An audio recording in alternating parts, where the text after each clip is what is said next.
how many rabbit holes can Kristen fall down? Let me count the ways.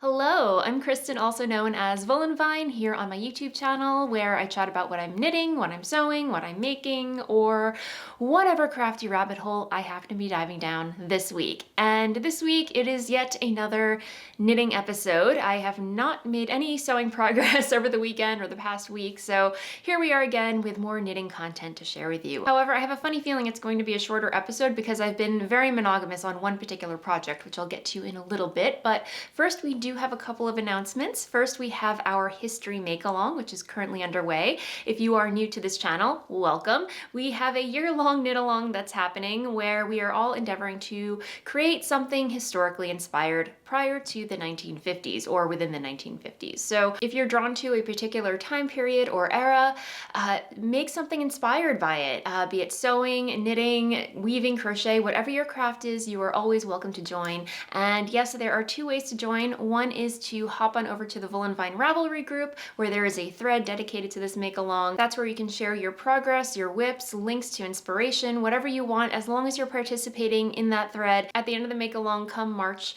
2021, I will lock the thread and choose a random winner to win a giveaway prize, which is currently TBD. And the other way to join is to hop on over to Instagram and likewise share your makes using hashtag HistoryMAL. And if you are on the fence about whether or not you want to join, I highly recommend you check either of those avenues out and see all the wonderful, beautiful projects that are happening over there, even just for your own inspiration if you don't want to join in. It's just a really fun hashtag to follow. So anyway, that being said, before I get into the nitty gritty, pun totally intended, I'm here all week, my friends.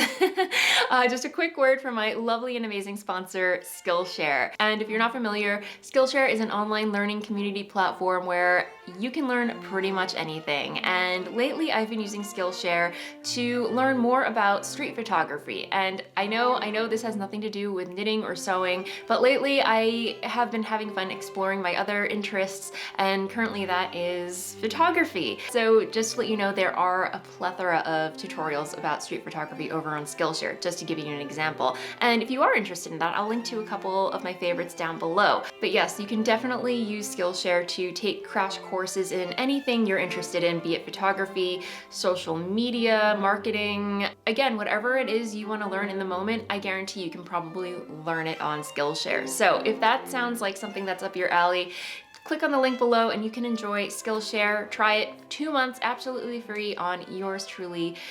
You're welcome, and thank you, Skillshare. All right, my friends, as I mentioned, I've been very monogamous on this one particular project, and that is currently living in this project bag that I whipped up for myself. And I'll talk a little bit about this in a little bit. But first, let's talk about what's inside. So, as I showed off last week, I finished half of a vintage pattern by Sirdar Patterns, and I'm completely blanking on the pattern name.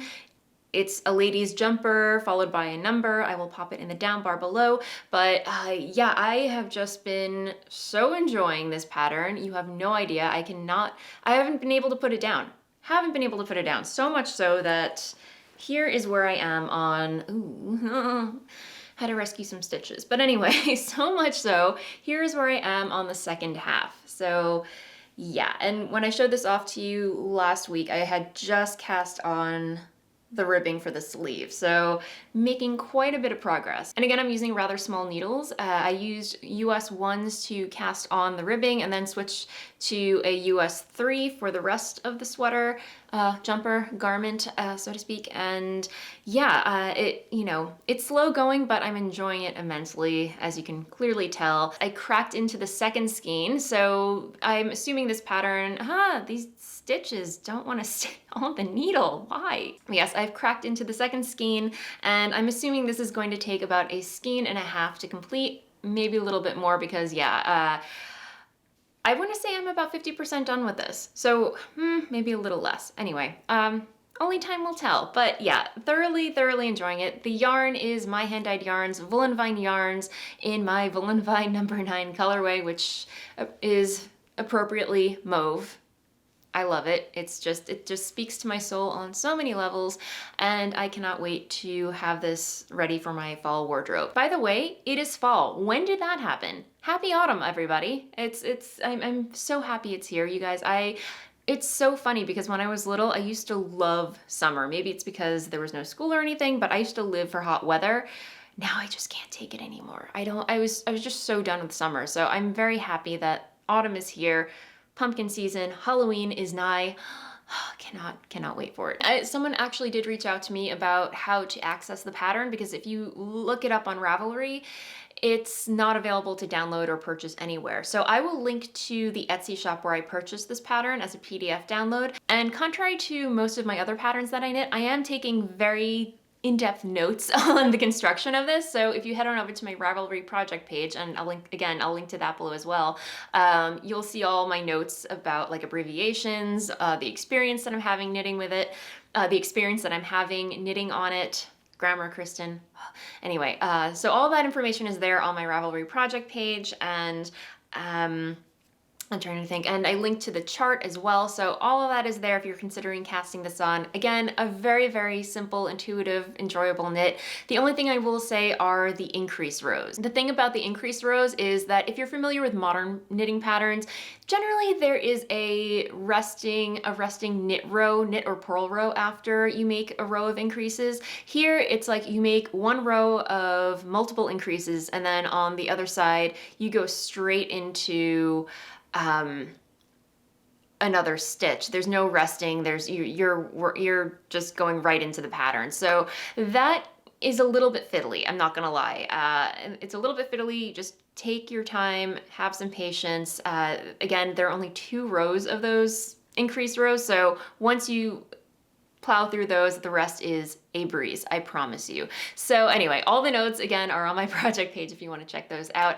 But yeah, I'm trying to think if there's anything else I want to say about this wonderfully amazing vintage pattern. I think that is it. So that said, that is all the knitting the knitting I have to share with you. Again, I've been very monogamous on this project, but I do have some exciting news to share with you. So that is going back in my project bag. So yes, this project bag, it's a drawstring project bag. I sewed it, I whipped it up for myself. And if you're wondering, I get asked this all the time. Every time that I share a project bag that I've sewed for myself or a friend, viewers want to know if I will ever sell them in my shop. And in the past I've said no because my primary job is hand dyeing yarn. That's my full-time gig. That's what I spend the majority of my weekdays doing. And mass producing project bags is something that I can't do full time, if that makes any sense. However, if you recall in my last episode, I explained how I needed to take some time off because I burned out and I just needed a break and needed not to do anything. Well, in the meantime, I ended up playing around with some fabrics in my stash and whipped up a couple project bags for myself. And because I didn't know, well, I do enjoy garment sewing. I felt like sewing, but I didn't feel like sewing a garment, because I will admit, garment sewing is not as relaxing so much as it is gratifying and satisfying. Like coming out at the other end with a completed garment is a wonderful feeling, but the actual process is a challenge. I'm not gonna lie. It's a process, but I did feel like sewing, and I knew if I could just, sit down and just do a couple of stitches, straight lines, project bag came to mind, and I just started whipping up a couple project bags for myself, and lo and behold, something clicked, and I'm like, this is really relaxing. I just like sewing straight lines, boxing bottoms, and just the process of, all the little meticulous steps that go into creating a project bag. So I thought, just spend a couple of hours each morning before I hit the dye pots, whip up a couple of project bags and, just pop them in the shop. So that's what's going to happen, my friends. Again, I'm not going to make these on a large scale. These are going to be, as I make them, I might just stockpile them, and as they accumulate and once I amass a good inventory, I'll pop them in the shop. But so far I've just been having so much fun whipping up some project bags for the shop, you guys. So I hope you're excited for that. I do have a couple to show you that I've been making. By the time you're watching this, I will have probably already updated the shop, but I am planning to list some of these in the shop this week for my update, along with my yarns. But just to give you a little preview of the types of bags and fabrics that I've been playing around with, let's get into it. So here's one. This is the same one that I just showed you, the one that I have been keeping my sweater in. So there's this one, and of course it's very, very mauve, very pink. But yeah, it has like a little handle on it and a box bottom, and a natural inside. And it's been so long since I showed off products on the channel, but anyway, we're just gonna roll with it. This one I think I might have to keep for myself because I'm so excited. I don't know what it is about ferns. I saw this print on fabric.com and I just had to, something about ferns, I don't know what it is. I'm just drawn to them. So there's one with ferns. This one's really, really cute. It's just a black and white forest scene with rabbits and foxes and houses and trees. Very, very hinterlandy. I'm making up words again. Again, I'm trying to find a size and template that works, that I can stick to. So, this one is a little bit smaller, but no, I think I'm gonna keep this one. This one I'm gonna keep because it's dark and moody and just like me. So anyway, yeah, more ferns, but on the a black colorway. So yeah, there's that one. And then I love the inside on this one. It's just got pinstripes. So yeah, again, I've been having so much fun cranking these out, you guys. Yeah, again, just like 2 or 3 every day. I think I tried doing 5 or 6 and that was just a little too much. So I want to keep this as manageable and relaxing for myself as possible because again, I'm finding the process of sewing them very, very meditative and relaxing and just getting in the zone, and time seriously just flies when I make them. So anyway, we'll see where this goes. I hope you guys are excited for this. But yes, that is the latest in Voolenvine HQ news. So yay, project bags. And I know I'm going to be asked this. I am not taking pre-orders. I'm not taking custom orders. Whatever I list in the shop is first come, first serve, as my yarns are, just to clarify that. But yay. Okay, moving along to the next topic of discussion. Normally I save this stuff for the newsletter, but I am pretty excited about this new colorway that I dyed. And this was actually one of my lovely and amazing patrons over on Patreon suggested this, actually on Instagram. Claire, if you're watching, hello. I saw your comment. I didn't reply back and I'm sorry, but I did read your comment and it got the wheels turning. Last week I chatted about my background, which I painted recently, repainted, a color called Storm Cloud Gray, which in the can it looked like, or on the swatch, it looked gray, but now that it's up on the wall, it kind of has like this khaki green colorway. And yeah, I love it. I love it, guys. I don't know what it is, but it is gray with green undertones. So people have started noticing a theme on my channel where green has slowly been leaking or inching its way into my life next to mauve. It's not the new mauve, guys. Mauve, I will always love mauve, but this is growing on me. So Claire suggested that I dye a colorway to match it. And yeah, so I challenge accepted. And I did that yesterday, and you guys, yeah, behold, a new colorway, Storm Cloud. I would say it's a little bit lighter, but I considered making it dark, but I kind of like this. It's almost like a very gray-green neutral, and I kind of want a sweater out of it. So yeah, again, this is on my Smitten DK base, which is a DK weight superwash merino cashmere nylon blend. And I thought I would talk a little bit about how I went about coming up with this colorway. Obviously I wanted to match this color right here because a typical army green you can create using yellow and black by mixing those together, especially with paint. But in order for me to figure out how to create this specific tone, so I hopped on over to Google and Googled how to mix khaki paint.